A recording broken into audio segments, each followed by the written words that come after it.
बिछड़ा हुआ जो गुरु मिलता है या बिछड़ा हुआ बच्चा जिसको मिल जाए, 2, 4, 10 साल 15 साल अगर ना मिले और वो लड़का अगर मिल जाए, उसको कितनी खुशी होती है उस माँ को। वही खुशी शायद आज मैं देख रहा हूँ, जिस शिष्य को अपना गुरु जो संदेह में था वो है इस दुनिया में या नहीं, वो गुरु आज मिल गया है। हृदय में इतनी खुशी जाहिर करता है व्यक्ति, तो हम अपने जीवन को उतनी ही खुशी के साथ सहृदय से स्वीकार करें, क्योंकि ये जो जीवन जो मिला है बार बार मुश्किल है। जो शरीर मिला है ये बार बार मुश्किल है, क्योंकि नरजन्म में बहुत सारे गलत काम हो जाते हैं हमारे हाथ से, जिनके माध्यम से हमारा संस्कार बिगड़ जाते हैं, और संस्कार बिगड़ जाने से संस्कृति खराब हो जाती है। और जिस व्यक्ति की संस्कृति खराब हो जाती है उसका पूरा जीवन में विकृति आ जाती है। अब विकृति भरा हुआ जीवन दुखदाई होता है, और किसी भी व्यक्ति को दुख पसंद नहीं है। यहाँ इतने लोग बैठे हैं, किसी भी व्यक्ति को दुख नहीं पसंद है, हर व्यक्ति को सुख पसंद है। और जब हर व्यक्ति को सुख पसंद है और दूसरे से चाहता भी सुख है, कभी किसी दूसरे से दुख नहीं चाहता है, किसी से दुख जाहिर भी नहीं करना चाहता है। दुख भरे 2 शब्द सुनना भी, ये कान मेरे दुख भरे शब्द सुनना भी नहीं चाहते हैं, लेकिन दुख भरे शब्द दूसरों को सुनाना चाहते हैं। हम दूसरों से सुख चाहते हैं, लेकिन हम दूसरों को सुख देना नहीं चाहते हैं। जब हम दूसरों को सुख दे नहीं सकते हैं तो अगला व्यक्ति हमें सुख देगा कैसे? हम दूसरों को गाली देंगे तो हमें उसका नेगेटिव गाली ही वापस आएगी। किसी के सामने अगर आप हाथ जोड़ते हैं, एक छोटा सा एक दर्पण होता है, दर्पण के सामने हाथ जोड़ते हैं तो उधर से प्रतिबिंब भी बनता है, हाथ जोड़ करके खड़ा होता है। ये जनमानस भी वैसा ही है। इसके सामने हम जैसा काम करेंगे उसके तरफ से वैसा ही हमें उसका पॉजिटिव बन करके आता है। ये जीवन हमारा एक दर्पण है। दर्पण में जिस तरीके से हमारा प्रतिबिंब बनता है, उसी तरीके से समाज में हमारे कर्तव्यों का और समाज में हमारे कर्म का उसका पॉजिटिव वापस आता है। जिससे जैसा हम कर्म करते हैं दूसरों के साथ में, जहाँ पर हम रहते हैं, जिन लोगों के साथ में रहते हैं, व्यापार करते हैं, दुकान में बैठते हैं, नौकरी करते हैं, स्कूल जाते हैं, अर्थात किसी भी व्यक्ति से मिलते हैं तो सब क्या हैं? हमारे तो बंधु हैं, हमारे ही तो भाई हैं, हमारी ही तो बहन है, हमारे ही तो माता हैं, हमारे ही तो पिता हैं। किसको दुख दूं? जिस दिन यह व्यक्ति हमारे जीवन में अगर उतर जाएगा तो जिस स्वर्ग की कल्पना हम ऊपर करते हैं, ऊपर में जिस स्वर्ग की कल्पना करते हैं वो शायद स्वर्ग हमारे जीवन में उतर सकता है, हमारे परिवार में उतर सकता है। लेकिन कब? जब हम जिस देवता की पूजा उस मंदिर में करते हैं, उस देवता की पूजा जिस मंदिर में करते हैं, वो मंदिर को घर में बना करके अपने ही माता, अपने ही पिता, अपने ही भाई बहन, बंधु सखा, उन लोगों को हम देवता और देवियां मान लें तो हम मंदिर में पूजा करते हैं, लेकिन घर में आकर के माँ बहन, भाई बहन, पड़ोसियों से ईर्ष्या करते हैं, उनके साथ हम गलत व्यवहार करते हैं, उनके साथ हम जीवन में जहर घोलते हैं। तो ऐसा करने से हमारी पूजा क्या भगवान स्वीकार करेगा क्या? भी भगवान के बंदे तो सब हैं यहाँ जितने बैठे हैं। भगवान हमारा बाप है, और बाप के जितने सारे यहाँ बेटे और बेटियां बैठे हैं तो हमारे ही भाई बहन। अगर जो हम उस बाप के संतान से हम अपना दुख जाहिर करेंगे तो हमें वो सेवा का अवसर देंगे, हमारी वो सेवा करेंगे। अगर जो हम उन्हें दुख पहुंचाएंगे तो हमारे प्रति वो भी दुख पहुंचाएंगे। इसलिए हम उनकी सेवा करने का प्रयास करें, किनकी, जिन लोगों से हम मिलते हैं। जहाँ तक बन सके, जहाँ तक भरसक प्रयास करें, हमारे से, वाणी से, हमारे शरीर से अगले व्यक्ति को दुख ना पहुँचे। सदगुरु कबीर साहब कहते हैं कि जीवन में बहुत दुख है, इतना दुख है, इतना दुख है, इस दुख से आदमी भाग करके गांव छोड़ना चाहता है, परिवार छोड़ना चाहता है और परिवार छोड़ के जंगल जाना चाहता है। यहाँ तक कि इस दुख से इतना परेशान हो जाता है तो फांसी लगा लेता है। इतना दुख नहीं सहन कर पाता है तो नदी में डूब के मर जाता है। इतना दुख नहीं झेल पाता है अपने से। तो दुख किसने बनाया? हमने ही तो बनाया। बिन रसरी गल सकलो बंधा, तासो बंधा अलेख, बिना रस्सी के सारा संसार बंधा। किसी ने आपको बांध के रखा है? आपको आपने ही अपना परिवार बनाया, अपने ही पत्नी को लाया, उससे बच्चे पैदा किए, बच्चे बड़े बड़े कर दिए, बूढ़े हो गए, अब रो रहे हैं। क्यों रो रहे भाई? किसने उन बच्चों को पैदा किया? आपने ही पैदा किया। आपने ही पूरा परिवार बनाया, घर द्वार संसार सब आपने ही तो बनाया। अब उन बच्चों से तकलीफ क्यों हो रही है? उन बच्चों से आपने तो बहुत मोह किया था। गीले में पेशाब करता था बच्चा तो आप उस बच्चे को सूखे में सुलाती हैं, अपना गीले में सोते हैं। आज वो बच्चा आपको क्यों नहीं सेवा करता है? आपके कितने पुत्र हैं? 2, 3, 4 पुत्रियां हैं, पुत्र हैं, पति हैं, पत्नी। पति पत्नी सामंजस्य क्यों नहीं बनता है? आपने शादी करके लाए हैं उस पत्नी को, ब्याह करके लाए हैं अपने घर में रखने के लिए, उससे संतान पैदा किए हैं, उससे अपनी जनरेशन को आगे बढ़ाने का काम किए हैं। उसने अपने पूरे जीवन को समर्पण किया है आपके प्रति और आप उसके साथ में 10 साल, 20 साल, 25 साल, 50 साल, 60 साल जीवन, 70 साल जीवन व्यतीत कर दिया। आखिर में आप दोनों लोग अलग अलग, वो अलग एक कोने में सेंक के खा रही है, वो अलग एक कोने में सेंक के खा रही है। क्या यही जीवन भर सामंजस्य पैदा किया? आपके बच्चे आपसे क्या सीखेंगे? आपके बच्चे आपको क्या उदाहरण देंगे? हमारा ही जीवन नहीं सही है तो हम बच्चों को क्या सीख देंगे? हम ही बीड़ी पीते हैं, हम ही दारू पीते हैं, हम ही गुटखा खाते हैं, हम भी तमाक खाते हैं, तो हम अपने बच्चे को मना कर पाएंगे क्या? आप दारू शराब पीते हैं, आपकी पत्नी भी वहीं पर बैठ कर के मेज पे गिलास लड़ाए तो अच्छा लगेगा? आपकी पत्नी भी वहाँ पर बीड़ी पिए, आपकी पत्नी भी आपकी छोटी से नन्ही सी बच्ची उठाकर बीड़ी पीना चालू करे, आप उसे मना करेंगे ना? क्यों मना करेंगे भाई? क्यों मना करेंगे? क्योंकि वो अच्छी चीज़ नहीं है। उससे बीड़ी पियोगे तो फेफड़े खराब होंगे, तमाक खाओगे एक निकोटीन नाम का जहर अंदर जाएगा, बीड़ी पियोगे तो अंदर में फेफड़ा खराब होंगे। यही तो बताओगे ना बच्चों को। तो जब ये बच्चों को बता सकते हो तो आप भी अपने ऊपर लागू कर सकते हो। इसलिए जीवन बहुत, ये धर्म कोई बहुत बड़ी चीज नहीं है।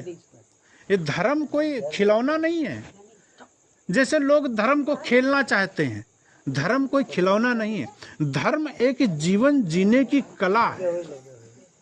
धर्म एक जीवन जीने की कला है। धर्म अफीम नहीं है कि खा लो और नशे में पड़े रहो। धर्म एक गांजा नहीं है। धर्म एक मनोरंजन नहीं है। धर्म एक जीवन जीने की कला है। अगर आप धर्म को धारण करें, आपके जीवन से अगर खुशबू ना आए तो जीना बेकार है। मानव का तन मिला है, आपके जीवन से खुशबू ना आए, जीना बेकार है। ये जीवन क्या दोबारा मिलेगा? क्या नहीं मिलेगा ना। आज हम सब लोग यहाँ बैठे हैं, पता नहीं कौन रात के 12 बजे यहाँ से चल बसे, है कोई भरोसा? कल कोई मिलेगा यहाँ पर? कोई है भरोसा किसी का? हम मिलते हैं या नहीं मिलते, कोई भरोसा नहीं है। मेरा शरीर यहीं छूट जाता है, क्या भरोसा है किसी का? नहीं है ना। जब इतना ही नहीं, जो मैं बोल रहा हूं यह भी श्वास बाहर आती है कि नहीं आती है, यह भी भरोसा नहीं है। इतना क्षणिक शरीर, इतना क्षणभंगुर हमारा शरीर, उस शरीर पर इतना गुमान, इतना अभिमान, इतना फूले फूले फिर रहे हैं। अपने बच्चों से नहीं बोलते हैं, अपने यार दोस्तों से, परिवार से, अपने पड़ोसियों से भी इतना नफरत पैदा कर रखे। गली से गुजरते हैं तो उसको देखना पसंद नहीं करते हैं। क्यों आपने इतना दुख, क्यों अपने आप में नफरत पैदा किया? आपने ही नफरत पैदा किया। इसलिए अपने जीवन को समझो। अगर जीवन को समझेंगे नहीं और परिवार में हम जीने का प्रयास नहीं करेंगे तो हम परिवार में बस वही है, जानवर भी अच्छे हैं। जानवर का अगर उदाहरण दे, कुत्ते का उदाहरण दे, किसी बिल्ली का उदाहरण दे, वो तो एक अपने भोग भूमिका में है। वहां तो सिर्फ केवल उनको भोजन करना है और उसी भोजन पे लैट्रिन कर देना है। वो संग्रह भी नहीं करते, क्योंकि उनको संग्रह करने का दिमाग भी नहीं है। उनके पास उतनी ही बुद्धि है, सिर्फ पेट भरेगा। पेट भरने के बाद में जो पड़ा हुआ जो चारा है, पड़ा हुआ जो वहाँ भूसा है, पड़ा हुआ जो वहाँ दाना है, उसी पे वो लैट्रिन कर देंगे, उसी पे वो विष्ठा कर देंगे। उनको कल की सोच नहीं है। लेकिन ये मनुष्य कर्म भूमिका में है, वो भोग भूमिका में है। मनुष्य यहाँ पर कर्म करके अपने जीवन को सुधार सकता है, कर्म करके अपने जीवन में सुख ला सकता है। अपने जीवन को जितना हमने बर्बाद किया है, बचपन से लेकर के आज हमारी उम्र अगर 55 हो गई है, बचपन से 55 तक उम्र हमारी बीत गई, लेकिन हमने अपने जीवन की तरफ झांक के नहीं देखा। बचपन में होश नहीं था, बचपन में बिल्कुल जानकारी नहीं थी, जवानी में जोश आया। बचपन में होश नहीं था, जवानी में जोश आया। अब बुढ़ापा में न होश रह गया न जोश रह गया, दोनों गायब हो गए। अब सिर्फ केवल खाट पे बैठ करके लोगों को देख रहे हैं, एडवाइस दे रहे हैं लोगों को। सिर्फ केवल ये इंद्रियां, हाथ पैर मुंह, ये सब जो इंद्रियां हैं ये थक चुकी हैं, शिथिल हो सकती हैं, शिथिल हो जाती हैं। आंख से दिखता नहीं, नाक से सूंघ नहीं सकते, हाथ चल नहीं सकते, पैर से हम चल नहीं सकते, लेकिन ये जबान बहुत चलती है। जितना ही बुढ़ा व्यक्ति होता है उतनी जबान तेज होती है और उसकी सारी इंद्रियां शिथिल होती है। जिस तरीके से अंधा व्यक्ति जितना होता है, लंगड़ा होता है, एक अगर जो उसकी एक इंद्रिय काम करना बंद कर देती है तो उसका ब्रेन तेज हो जाता है। आप अंधे व्यक्ति को देखे होंगे, उसको बहुत याद रहता है। एक भद्राचार्य जी हैं, वो आंख से अंधे हैं, बहुत अच्छी कथा करते हैं और 4 वेद 6 7 18 पुराण सब याद है उनको। क्यों? क्योंकि उनकी बहिर्मुखता पूरा बंद है। वो बाहर की चीजों से नहीं है उनसे मतलब है, वो अंतर्मुखता की तरफ मुड़े हुए हैं। इसलिए कोई इंद्रिय अगर जब कम हो जाती है या कि इंद्रिय से नहीं होता है तो हमारा मन अंतर्मुखता की तरफ मुड़ जाता है। इसलिए हम अपनी जो जबान जो हमारी शुरुआत से है, पहले कम चलती थी, हमारी इंद्रियां शिथिल हो गई, तो हम बुढ़ापा में हमारी जबान भी उतना ही शिथिल हो जाना चाहिए। क्यों? आपसे काम बनता नहीं है। जब आप कुछ कर नहीं सकते तो बोलना भी कम कर दें। अगर आप 60 साल के बाद में अगर बोलना और खाना, भोजन और मुख से बोलना दोनों एक से होते हैं, बोलना भी होता है और मुख से खाना भी होता है, एक इंद्रिय से 2 काम होते हैं। अगर जो हम उसमें कुछ कमी ला लेते हैं तो हमारा जीवन सुखमय व्यतीत होता है। बच्चे, उनके पास जवानी है, ताकत है, बोलने की भी ताकत है, काम करने की भी ताकत है। आप बुढ़े हैं, आपका अगर जो बात स्वीकार नहीं कर रहे हैं तो आप मौन हो जाइए, उनके उनके ऊपर छोड़ दीजिए। आपसे बेहतर आपका घर चलाएंगे, आपसे बेहतर आपका परिवार चलाएंगे। आपको एडवाइस अगर नहीं मांगते हैं, अगर आपकी सलाह वो नहीं मानते हैं, तो आप अपनी ज़बान को बंद कर दीजिए। आप अपनी ज़बान को बंद कर देंगे तो घर में जो रार होती, घर में जो परिवार में कलह होती है, वो नहीं होगी। वो अपने आप पर छोड़ दीजिए उनको, वो अच्छा करेंगे। ये मत कहिए कि हम मर जाएंगे तो ये कुछ नहीं कर पाएंगे। आप देखिए कि आपके पिताजी जब बुढ़े थे तब भी वही शब्द बोलते थे जो आप बोल रहे हैं। वही बोलते थे कि मैं मर जाऊंगा तो मेरा बेटा क्या खाएगा, मैं मर जाऊंगा तो मैंने एक मंजिल बनाए तो बना ही नहीं पाएगा, ये मर जाएगा भूखों से। लेकिन आप शायद अपने पिता से बेहतर जिंदगी जी रहे हैं। उनके ज़माने में कुंटल 2 कुंटल गेहूं चावल धान होता था, आज आप 10-20 कुंटल पैदा करते हैं। उनके जीवन में कच्चा मकान था, आपके जीवन में पक्का मकान बना लिए, नौकरी कर लिए, व्यापार कर लिए, बहुत सारा काम कर लिए। इसी तरीके से आप अगर अपने आप में सुखी रहना चाहते हैं, बूढ़े हो चुके हैं, बुढ़ापा आ चुका है, जिस तरीके से बाल पक गए हैं उसी तरीके से आपकी बाड़ी भी पक जानी चाहिए। अगर जो हमारी बाड़ी पक जाती है, जिस तरीके से हमारा शरीर ढलता है उसी तरीके से ढल जाता है, तो हमारे जीवन में बहुत सुख मिलेगा, बहुत शांति मिलेगी और ईर्ष्या नहीं होगी एक दूसरे से।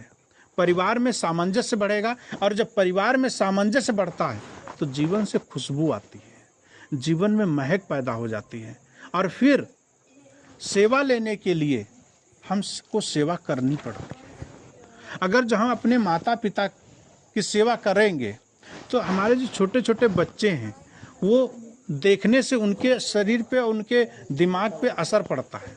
इसलिए हम सेवा करें अपने पिता की, अपने माता की, अपने बुजुर्गों से। अगर जो एक माँ, एक सासू अगर जो घर में दीपक जलाती है, सुबह सुबह उठ करके, शाम को उठ करके दीपक जलाती है, सुबह उठ करके सबके चरण स्पर्श करती है और सबके साहिब बंदगी करती है, तो कोई जो बहू आएगी वो भी वही करेगी।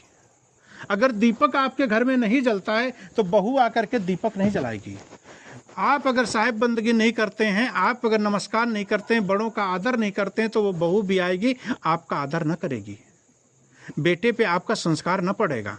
इसलिए आप अगर जो अपनी संस्कृति को खराब कर रहे हैं तो आपके संस्कार बहू और बेटे जो आने वाले नाती पोते हैं वो आपका सम्मान नहीं करेंगे।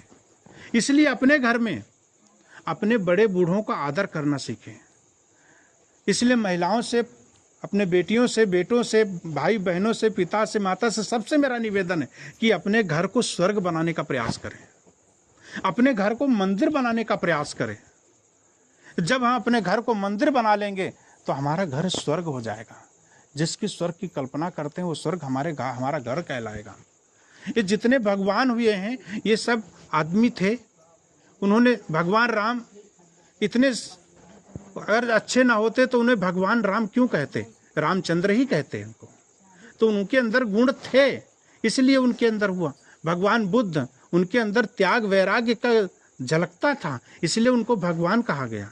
इसलिए जितने संत गुरुजन हैं उनके जीवन से, उनके त्याग और वैराग्य से खुशबू फैलती है। आज साहब जी यहाँ 20 साल से 25 साल से नहीं आए, आखिर क्यों तुम लोग यहाँ भी लगते थे? अन्य भी आदमी थे, अन्य लोग भी संत आते थे, अन्य लोग भी पुरुष थे, उनके जीवन से खुशबू क्यों नहीं आई है? आप लोगों को खुशबू आना चाहिए था, क्योंकि उन्होंने त्याग और वैराग्य का जो जीवन जिया है उसकी जो खुशबू हम तक पहुंचती है वो हमें व्याकुल कर देती है, और उसी के लिए हमने आज तड़पते रहे। वो काम करें आप भी जो आपके बच्चे आप ना रहे तो याद करें। भाइयों से मेरा भी निवेदन है, बेटों से, बेटियों से मेरा निवेदन है कि ये ना बोलें कि ये राम भजन का या राम लखन का लड़का है ना, ये सीताराम का बाप जा रहा है। आपके नाम से आपके बाप की पहचान हो तब तुम्हारी कदर है, तब तुम्हारी ताकत का अंदाजा लोग लगाएं। इतना अच्छा हुनर, इतना अच्छा काम करें। इसलिए अपने परिवार को अगर सही करना है, अपने परिवार और जीवन को सही करना है तो ये सब सारी बातें अपने जीवन में लागू करना पड़ेगा। जब हम लागू करेंगे, कहते सब हैं, जो मैं बोलता हूँ सब जानते हैं, लेकिन जानने के साथ साथ मानने की ज़रूरत है। जब हम मानेंगे, जब हम उस पर अमल करेंगे, अपने परिवार में सारी बातें लागू करेंगे, जीवन जिएंगे। जब हम जीवन जिएंगे तब हमें उसका रस स्वाद मिलेगा। भोजन हम नहीं करेंगे तो उसका परिणाम हमें क्या मिलेगा? भोजन नहीं करेंगे उससे रस नहीं बनेगा, फिर रक्त नहीं बनेगा, मेजा नहीं बनेगा, अस्थि नहीं बनेगा, हड्डी नहीं मजबूत होंगी, शरीर नहीं चलेगा। इसलिए हमें जीवन में अगर खुशबू लानी है तो परिवार में वो काम करना पड़ेगा। इसलिए मेरा निवेदन है कि आप सुबह सुबह उठ करके अपने बड़ों से साहिब बंदगी बोलिए, नमस्कार बोलिए, प्रणाम बोलिए, उनके पास जाके पैर छुइए, वो आपको आशीर्वाद देंगे। वो आशीर्वाद आपके जीवन को सफल बनाएगा और घर में एक शिष्टाचार का व्यवहार तैयार होगा और छोटे छोटे बच्चे भी वही करेंगे। फिर एक जीवन एक अलग सा गांव के अंदर प्रदर्शित होगा कि देखो वो लोग कितने अच्छे लोग हैं।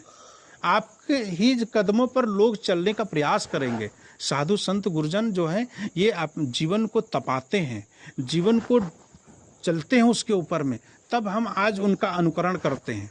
और अगर जब वो ना चलते तो हम उनका अनुकरण कैसे करते? इसलिए हम अच्छे रहेंगे तो जीवन अच्छा रहेगा। इसलिए अपने आप को और अपने जीवन को संभालेंगे तभी खुशबू, तभी शांत, तभी जीवन स्वर्गमय बनेगा। अपने स्वर्ग को हम ऊपर उतारने के लिए अपने परिवार को अच्छा बनाएं। बोलिए सदगुरु कबीर साहेब की जय। साहेब बंद